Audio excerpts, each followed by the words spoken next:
First of all, thank you, Mike, so much for the introduction, and thank you everybody for coming. And Mike, you wrote a book. I did. It's so good. It's a little longer than I was expecting. No, it's so good, and he had no time off at the New Yorker. I'm a model employee. Actually, we're not model minorities, we're just models. Also, your parents are here. Yes, parents are here.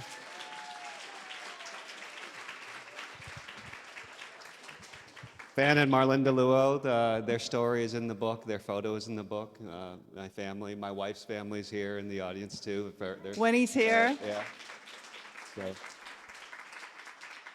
Madeline and Vivian, his daughters, are here, and one went to Bronx Science, goes to Bronx Science. Is that you? It's better than Stuyvesant. She's in the Hall of Fame at Bronx Science. No, I'll fight you. Speaking of fighting, dude, tell me how this story began. 2016. Walk with me. Okay. Well, I mean, maybe people have heard this story.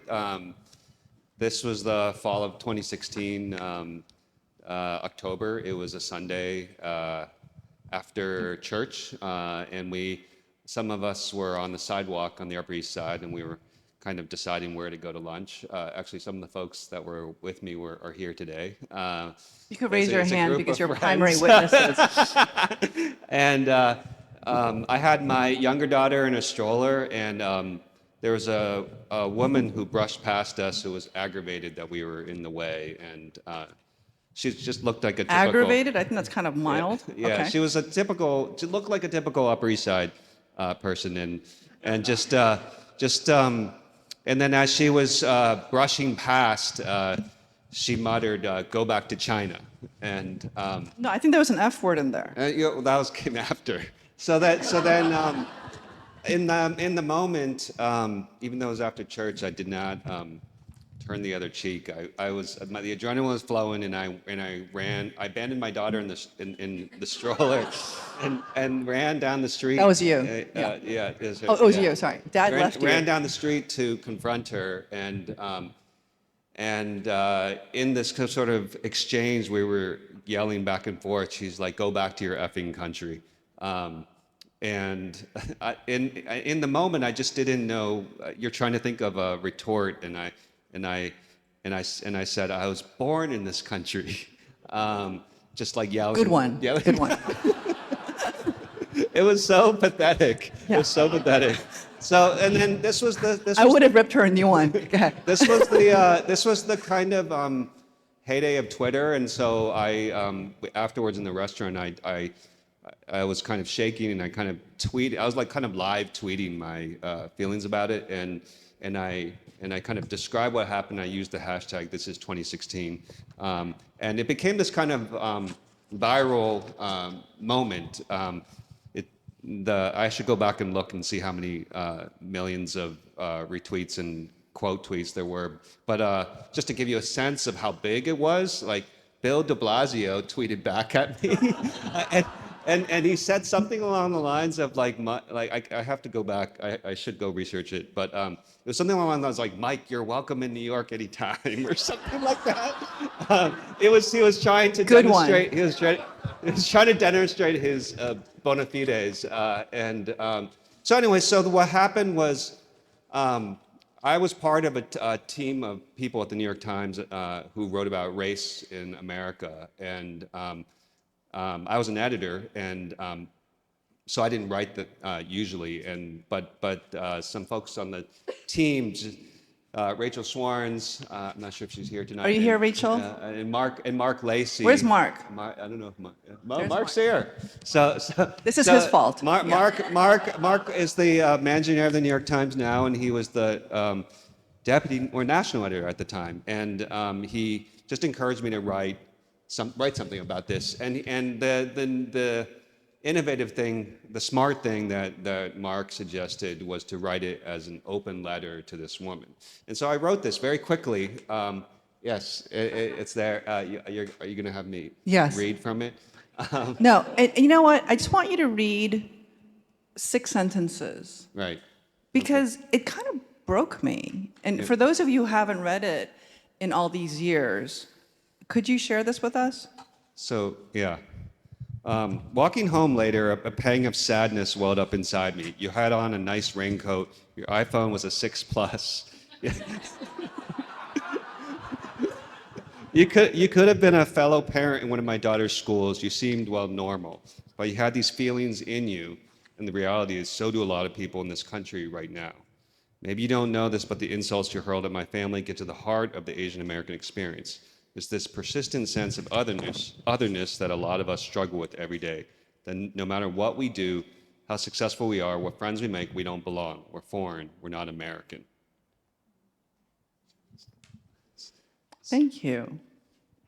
That's 2016, Yes. and that piece became insanely viral. Yeah. So the other big thing that was really amazing was so we published this and it was highly read, and the editors of the New York Times the following day there's a page one meeting where you decide what's on the front page. I was actually at the page one meeting as an editor who's kind of pitching stories for the front page, and there was discussion about actually putting that open letter on the front page of the New York Times, and I kind of recuse myself. You know, it's your decision, it's your call. Did you want that or not? Well, I didn't even think we were going to publish it actually in the print newspaper. And so, anyways, the thing was, so they made the decision to publish on the front page, which I just think is. We're in a digital first era.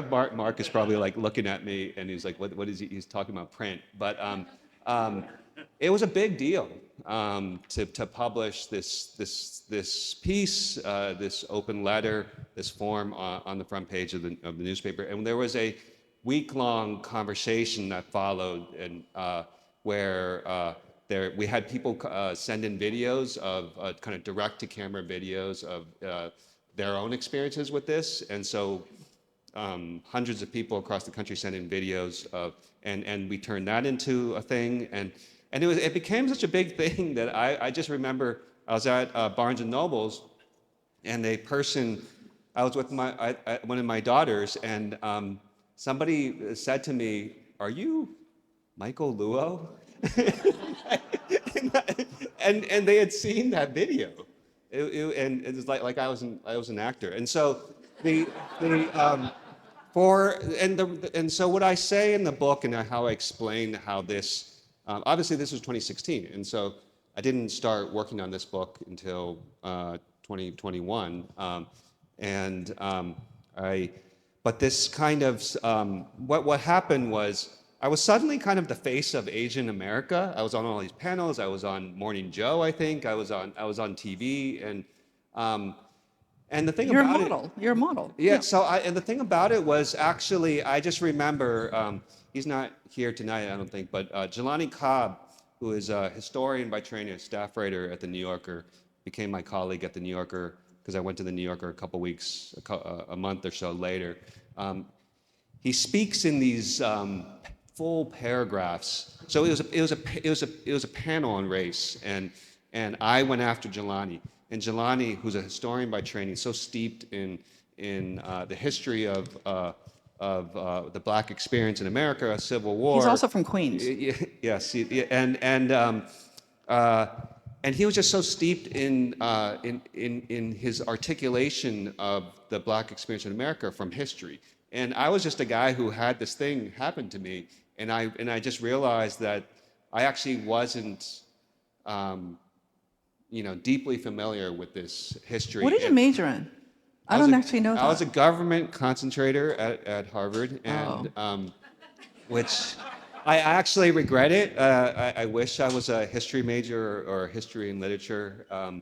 If I had to do it again, that's what I would do. But anyway, so that was actually the seed of the book. But then it didn't come into fruition until 2021. But when a racist incident occurs to us, there are many responses. right? And you decided that you're going to write a history book. Yeah. It's not that normal.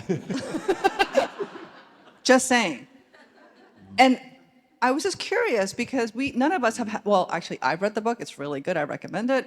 But not that many people have had a chance to read it in full. And I really want you to. This book is so good. And I want you to read it in chapters because each chapter almost functions not just as a historical narrative or just thematically, even though the book is structured in a beautiful way, but it's also really just stories about people. And you got the killer New York Times review today, dude.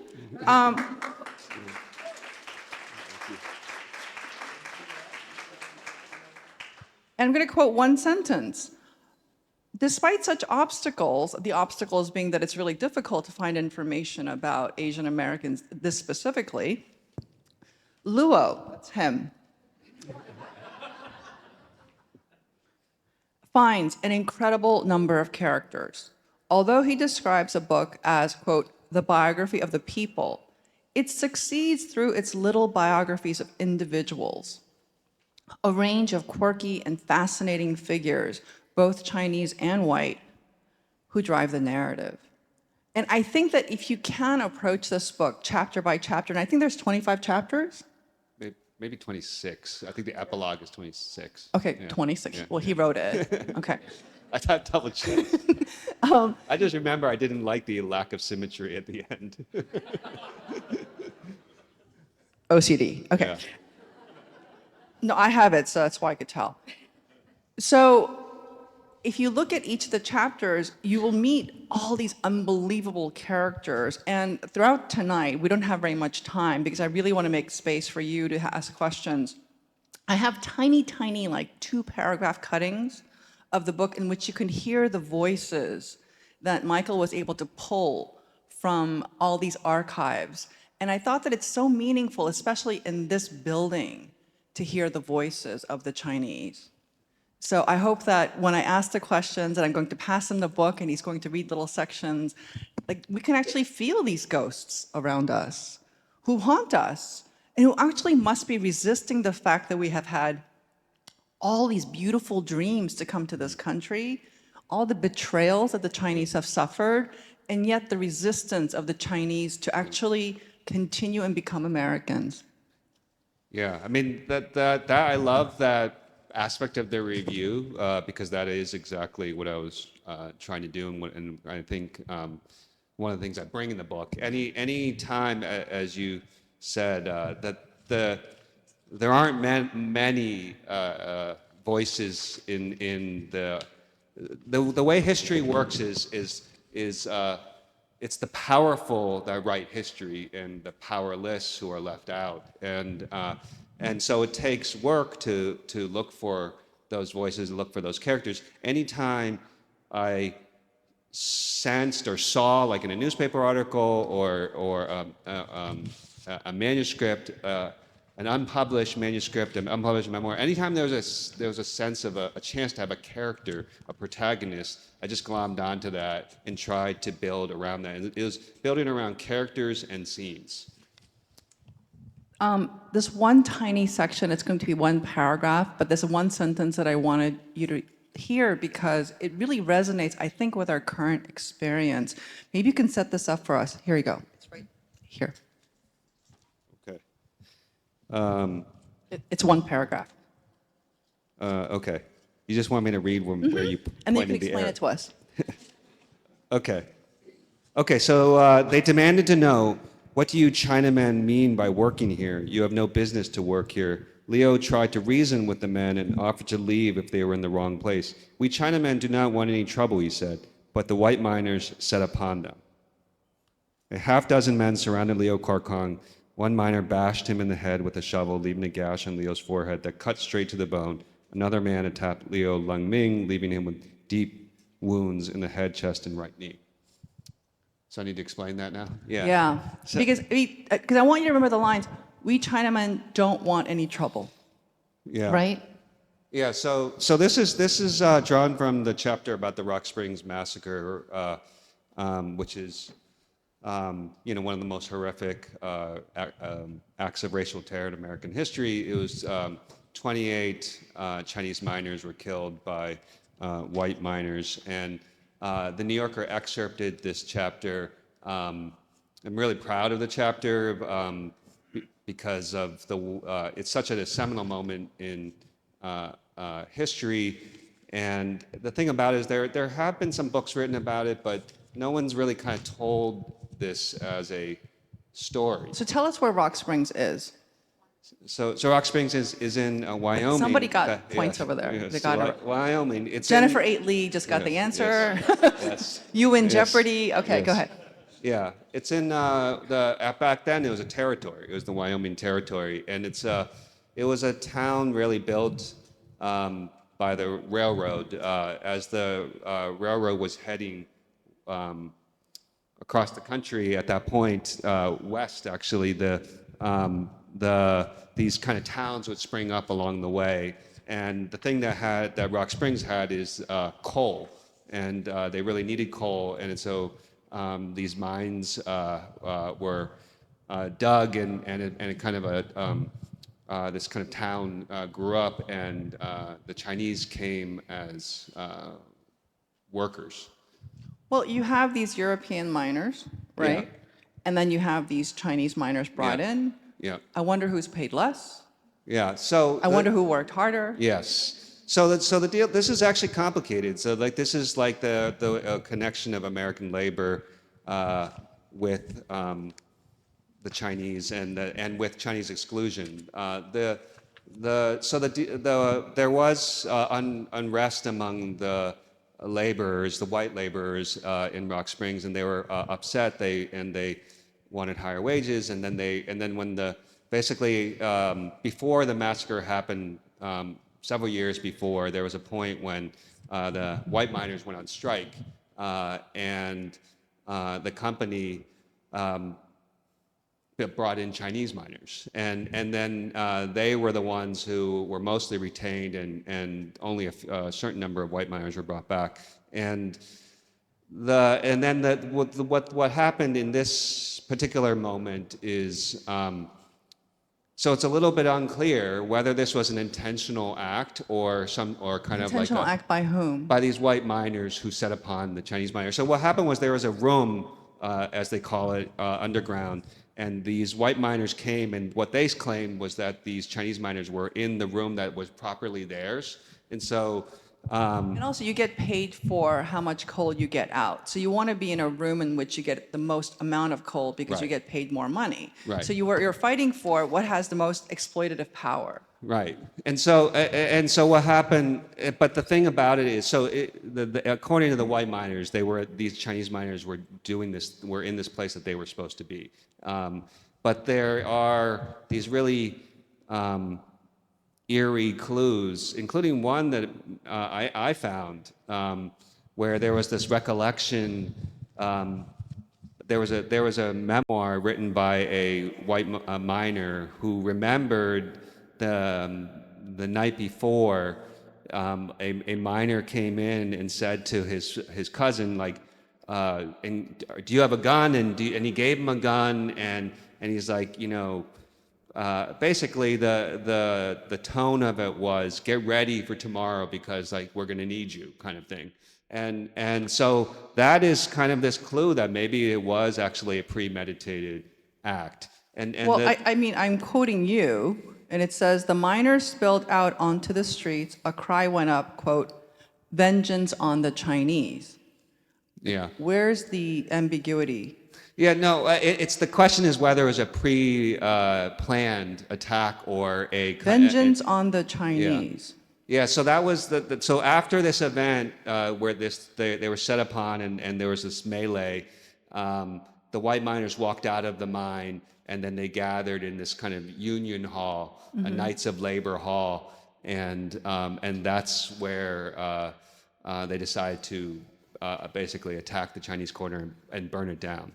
Yeah, I was so struck by this. It said the mob took a vote and decided that the Chinese residents would be expelled.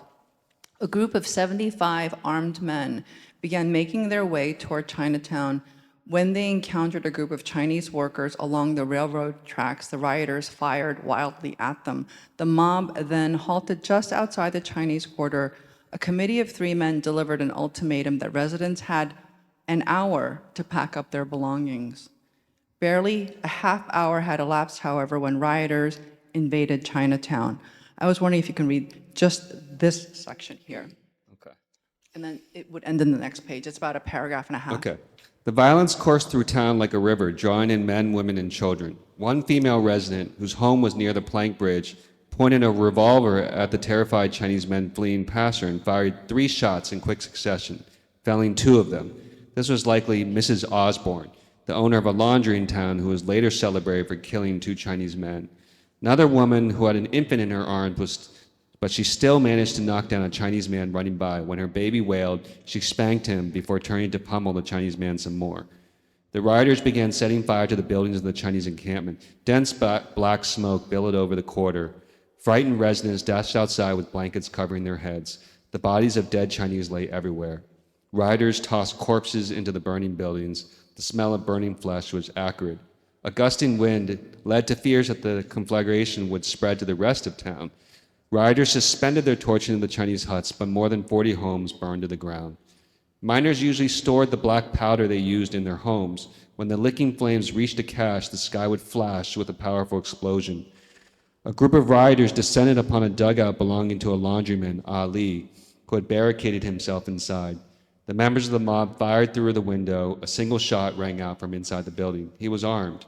Attackers broke through the roof, and a brief scuffle followed. Afterward, Ali lay dead on the floor with a gunshot wound to the back of the head. A female rioter stomped on his body. Another looted bundles of laundry he had laid out for delivery. Akun took shelter in a cellar. When he emerged at about 8 o'clock in the evening, several white men spotted him. When the men opened fire, Akun ran. In his panic, he dropped about $1,600 in gold that he had been carrying. He made his way to a railroad section house east of town, where a white resident gave him bread and water and allowed him to rest before he started walking towards Evanston. Several Chinese residents approached the Reverend Timothy Thurloway, who lived near Chinatown with his wife and 2 daughters. In the evenings, the Thurloways taught English to Chinese miners. The frightened Chinese residents asked if they could hide inside their home, but the family advised them that it wouldn't be safe and sent them away. One miner named China Joe, who worked in number 3 mine, hid in a large oven for 3 days before sneaking out in the middle of the night and fleeing to Green River. A Chinese clerk who worked in the company's general store survived by hiding in the cellar for a week. Wyoming. I believe 28 people were murdered. I believe that. It could be more. It could be more. Yeah. That's right. And 15 were injured. I read that 78 Chinese homes were burned down, resulting in property damage about $150,000 then, which would be about $5 million in today's dollars.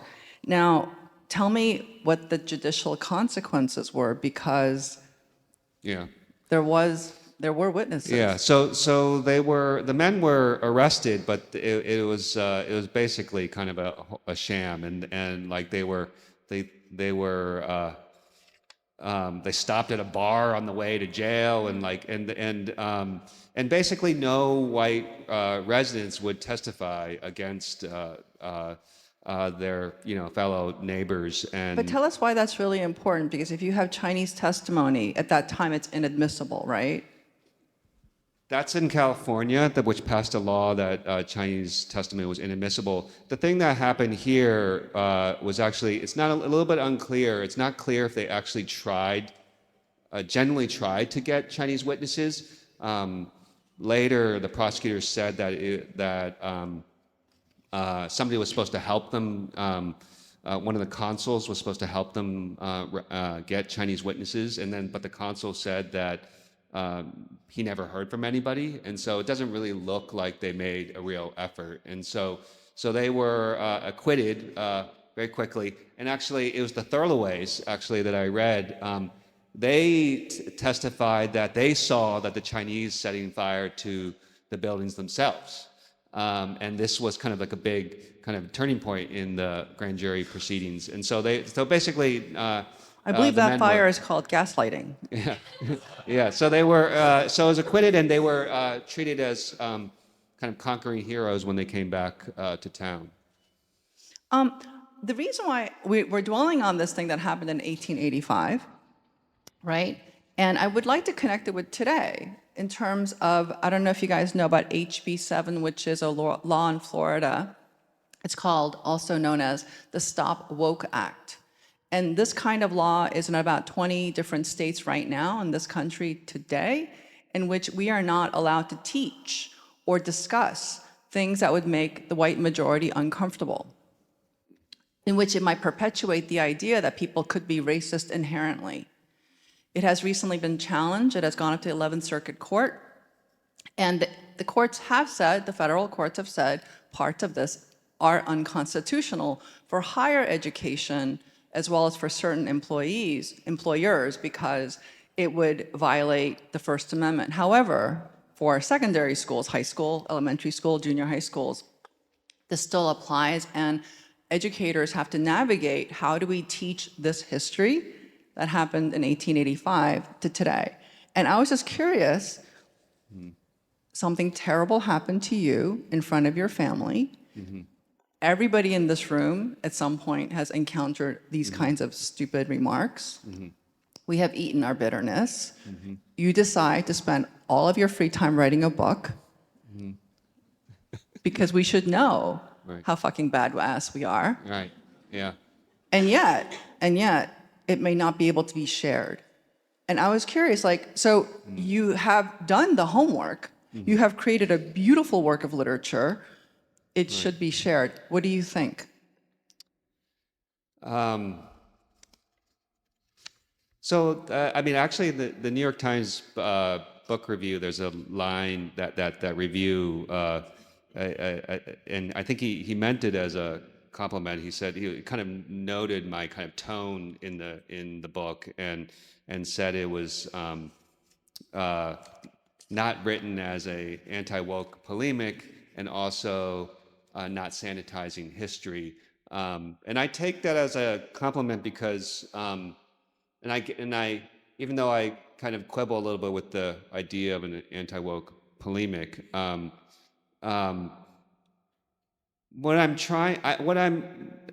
so sometimes journalists who write history are maybe criticized or knocked by historians because they're like, oh, he's not making an argument, he's telling a story. I think Rick Atkinson, great former Washington Post journalist who's just come out with a new book on the American Revolution, he was asked about this recently, and he's like, I like that. It's true. I tell stories, and I think in the book I am trying to tell a story, but the arc of the book. The thing about it is, I'm not the first person to have written this a Chinese American history. The most comparable book that comes to mind is Iris Chang wrote the book The Chinese in America, which published around 2000, 2001. Extraordinary book. I had actually never read it before I started on this. Well, before I wrote it. Her Nanjing Massacre book is also brilliant. It's incredible. And so I actually, I mean, as an aside, I encourage folks to read it. And I was a little puzzled why it wasn't more widely read. It could be because soon after she wrote the book, she committed suicide. It's like this incredible tragic story. It's a little bit of a mystery, and some people speculate that all the kind of stuff, the ugly stuff that she was immersed in writing about, from the Nanjing Massacre to the experience of the Chinese American, might have kind of been too much. But Iris Chang's book is much more of like a kind of larger overview of the Chinese in America. I tried to write this as my elevator pitch of the book was it's a narrative history of Chinese exclusion, and I was trying to understand what happens when all these people from a distant land who look different, have a different religion, arrive on American shores. And this, what happened on the West Coast in the 19th century was this kind of almost unprecedented up to that point experiment in multiracial democracy. It had people from Black Americans, indigenous people, Californios. They were the Mexican residents who became American citizens after. It was that a country could do this to a people and kind of conclude together that we're going to exclude these people and kind of oppress these people. And like the thing about it is, the question is, the answer is like, is it race? Is it economics? Is it religion? Is it human nature? The thing about it is, I think it's all of these things, and that's why these kinds of bills are kind of silly. Well, they are silly, and yet they're incredibly popular. Over 20 states Right.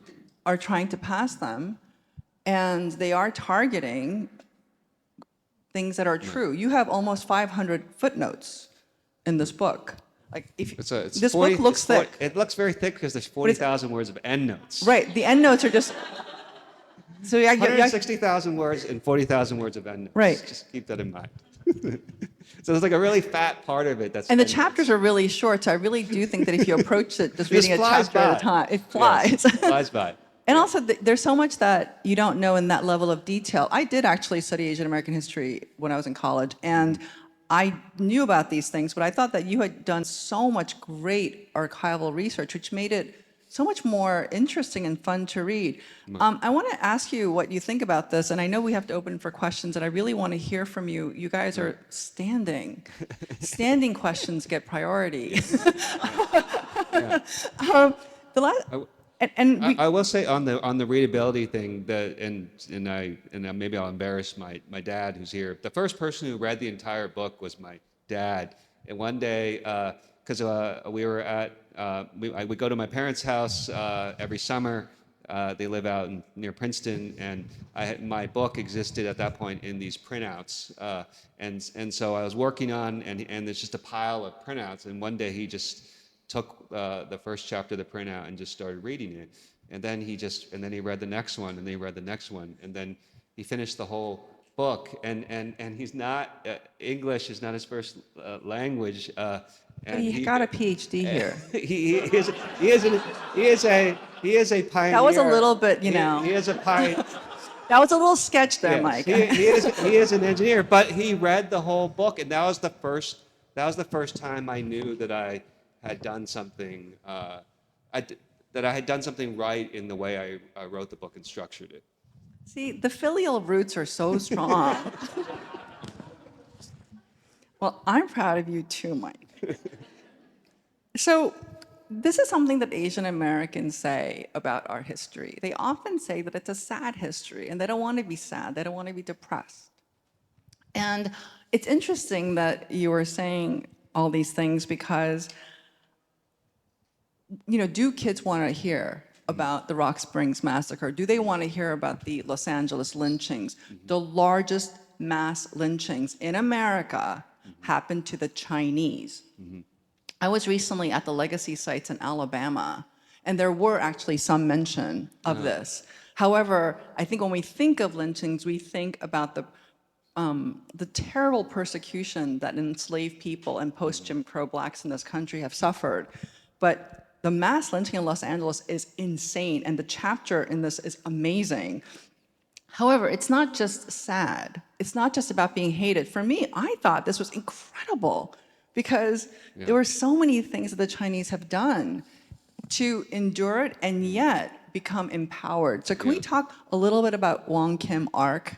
Because this law that basically a Huigong, am I saying that right? What? This like family association is a Huigong? Oh yeah, Huiguan. Yeah. Thank you. Yes. My yes. Chinese is not so Yeah. good. A Huiguan actually supported this lawsuit, and this law affects everybody, not just the Chinese. So can you tell us about it? Yeah, so it's the birthright citizenship, the constitutional precedent of. In the 14th Amendment, it says that if you're born, I can't quote it exactly, born in the United States of America and subject to the jurisdiction thereof, you're a citizen. And this was part of the 14th Amendment. It was actually, it was another case called Lukten Ali. It was like a teenage No, but boy. hang on. Tell us about this little boy. He's born in America. Right. Kind of like Melania's child. Yeah. He's Well, born in America. Well, so no, and there was another case of a Chinese boy that came before this. This one went all the way to Supreme Court. Wong Kim Ark, I am proud of just the way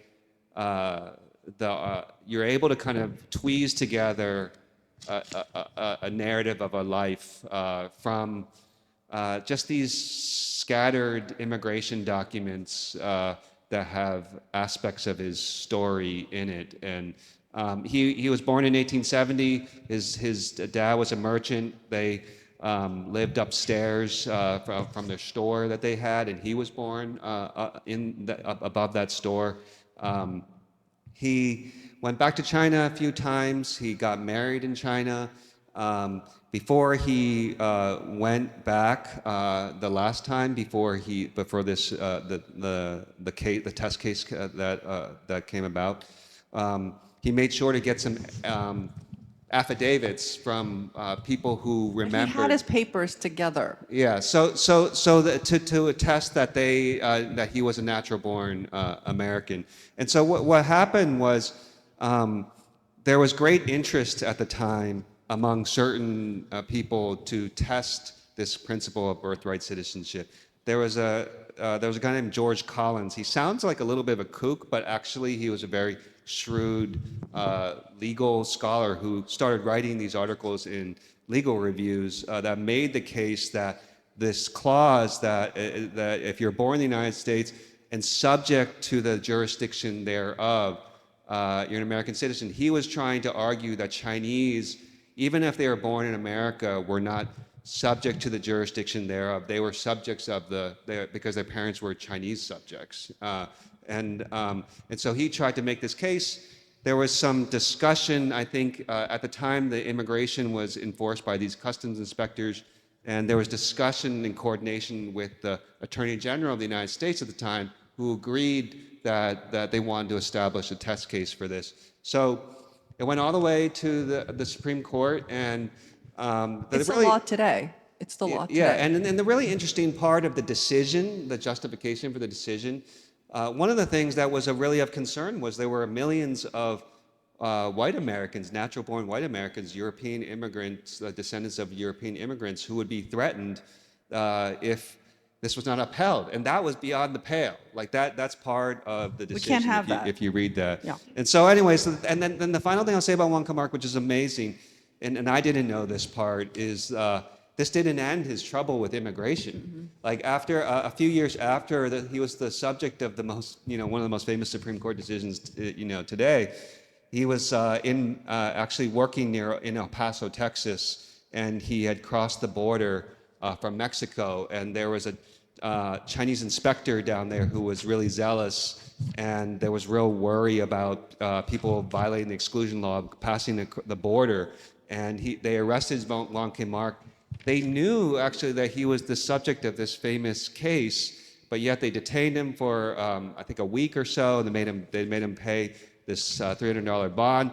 And then even after that, his sons, who were American citizens, because the children of American citizens, even if they're born abroad, are American citizens, they were hassled, detained on Angel Island when they tried to come back in. One of them was sent back to China, was not able to enter the country. So it's a pretty incredible saga. And then he eventually returned to China and died in China. So I really want to talk about this one word that comes up in Michael's book, and it's this word precarity. You wrote, "In examining the history of the Chinese in America, I've come to realize the precarity of the Asian American experience has never fully subsided. Throughout American history, we have been told to go back to where we came from." This precarity. And I was just wondering, after having written this incredible tome, you've done all the research, you've told us stories, you've made it relatable to students, all of us, right? And where do you think this precarity lies for you now? Do you feel personally stronger? Do you feel like that act has transformed you? Do you feel like if you read this book, you're going to feel like, oh, I know when to fight, I know when not to fight?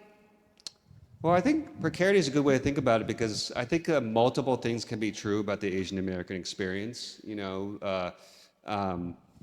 Because the post 1965 immigration wave was prioritized people with skills, people like my parents who came for graduate school. Um, there are a lot of Asian Americans, Chinese Americans who are highly educated and professional and have been enjoyed enormous success. That obscures other aspects of the Asian American experience, the fact that the greatest income inequality, Asian Americans have a greatest level of income inequality than any other And in New ethnic York or City, racial. 1 out of 4 Asian Americans, our brothers and sisters, live in poverty. Yeah, In our city. exactly. And the thing that I think precarity is a really useful word because it just helps you understand. This book came out of I started working on it after the Atlanta spa attacks in the spring of 2021. I signed the contract for the book in the summer of 2021. And it came out of that moment. People, I probably all still really viscerally remember that moment of what it was like to walk on the street as an Asian American, that kind of fear that you had. And that moment has subsided. It's not exactly clear where we are right now. That visceral fear has definitely subsided. Yet, You feel that it's subsided? I think it. That I remember like when I went to play. I go play tennis. I see a friend of mine here, Dino, I play tennis with at 9 o'clock at night on the Upper East Side, and we play from 9 to 11 p.m.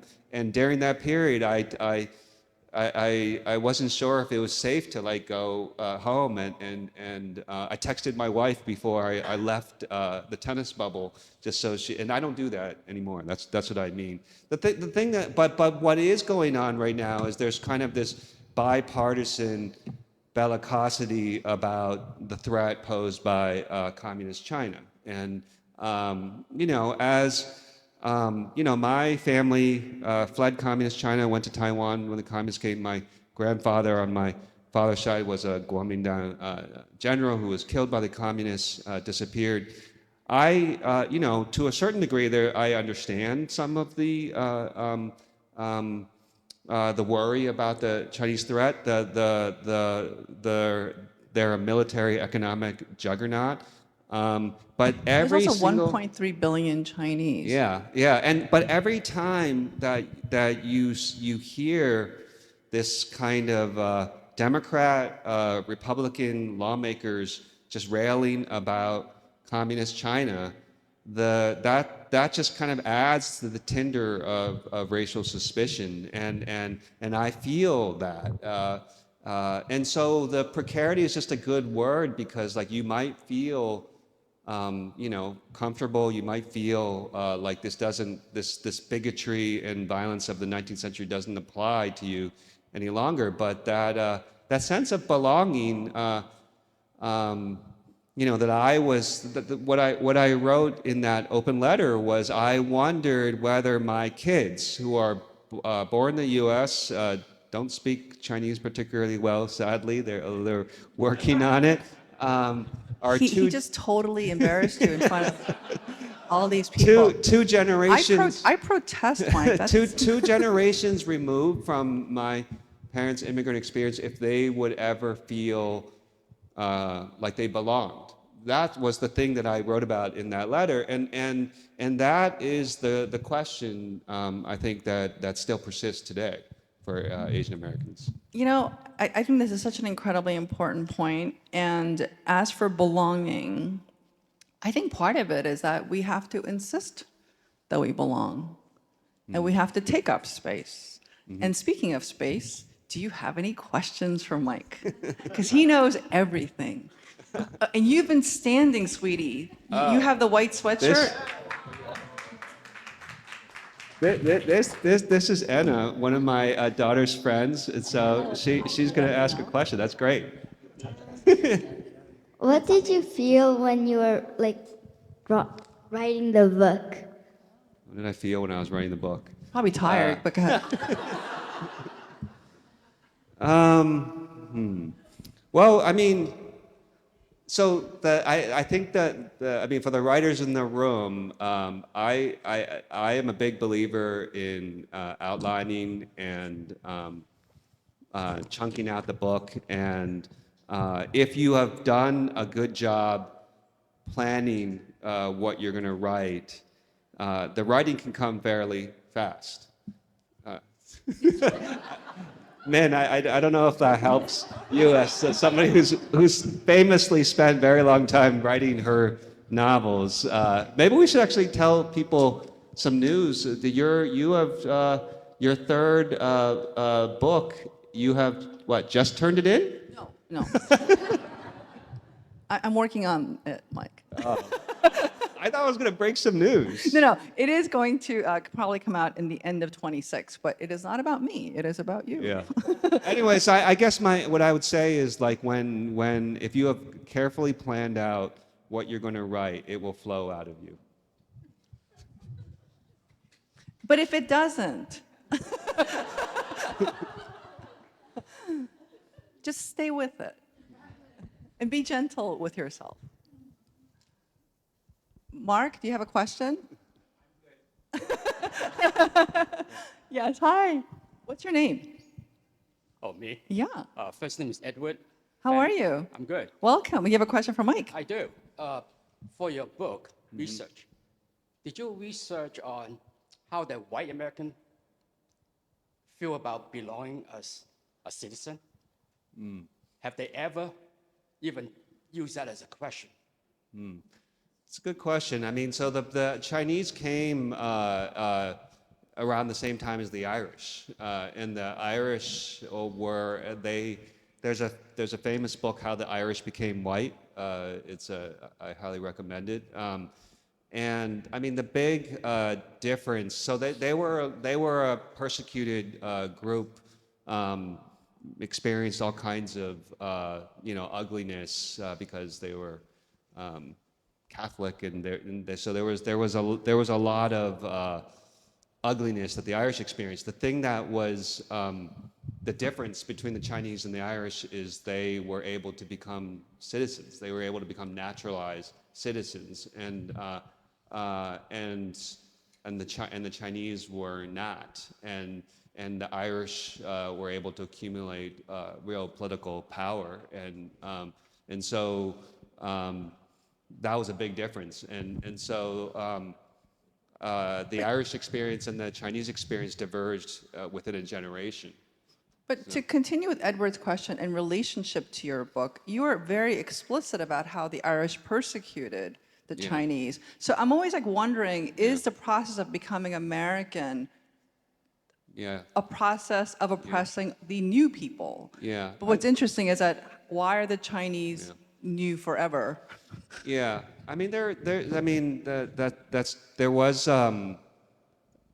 maybe this isn't exactly what you're asking, but there is a really actually complicated tension with Chinese and Black Americans. There was like this kind of, and just like there is today. Are you talking about the Mississippi events, or? Well, no, I mean they actually that's a fascinating history. It's in Ryan Coogler's new movie, there were Chinese grocers in the Jim Crow South in Mississippi, and they served Black customers, and they kind of occupied this. They saw this kind of unique business opportunity. The thing that was going on on the West Coast was there was this kind of competition of like the Black Americans who were like, oh, but they're heathens, and so but we are Christians, and so there was. And it went the other way too. There is, and also Frederick Douglass. Yeah. Well, anyway, so there's just competition among groups that are experiencing, not the dominant group. Frederick Douglass is an incredible American, and just kind of He's awesome. yeah. I mean, So he wrote what you're referring to. There's a passage in the book about this. He defended the Chinese with his newspaper in New York early on when the California governor was passing laws against the Chinese, and then he started to give he was kind of a itinerant speaker. He would give speeches, and he gave this speech called Composite Nationality. That's what it was called. And he was talking about how America could be this model for the world because we had this composite nationality of all these different hues. In his own sort of language, it's in some ways sort of awkward and cringy when you read it now, but he celebrated the diversity of America and said yes, the Chinese should come, and make them citizens. They should vote and they should live among us, and we will be this kind of multi-hued composite nation. No, he's It's incredible. beautiful. Well, I mean, it sort of is the precursor for the Rainbow Coalition, right? Yeah. That sort of idea. Yes, sir. Your name is? My name is Rocky. Hey, how are you? Hey, Rock.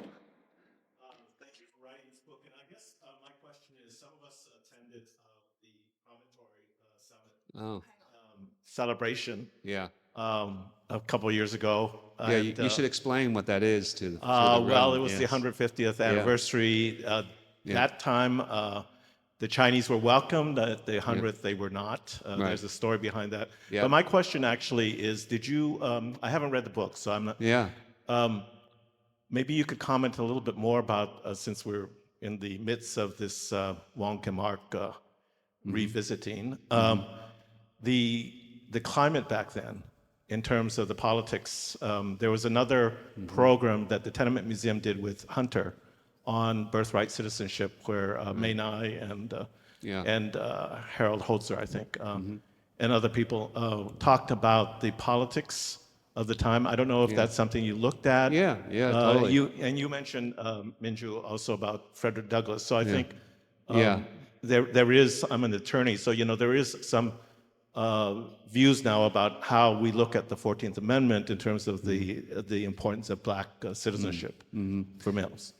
Well, maybe this isn't exactly what you're had in mind, but the thing that comes to mind when you talk about the politics is because like one of the questions is the Chinese immigration was largely a problem, an issue for the West Coast, and so how was it that in 1882 they passed this Chinese restriction law, and in subsequent years kept kind of tightening that law, and that's the law that we know as today as the Chinese Exclusion Law. How did that come about when it was mostly kind of a West Coast issue?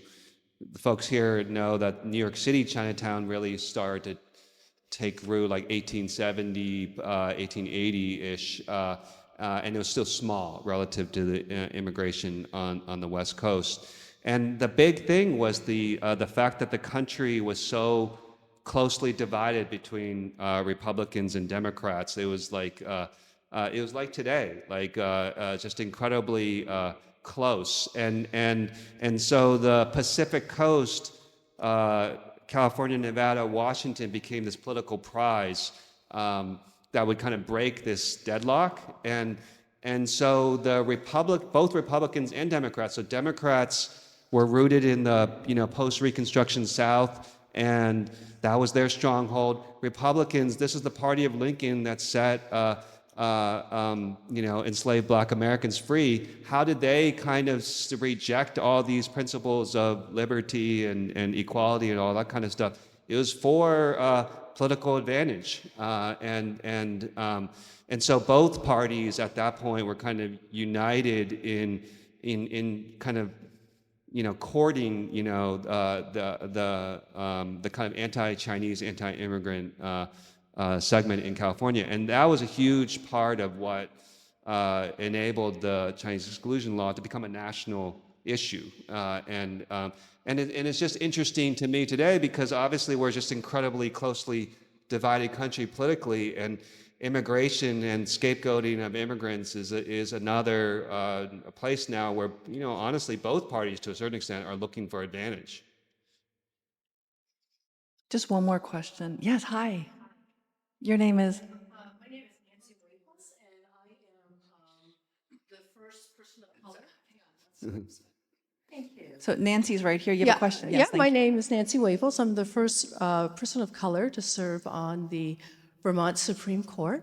I am Chinese American. English is a learned language. Yeah.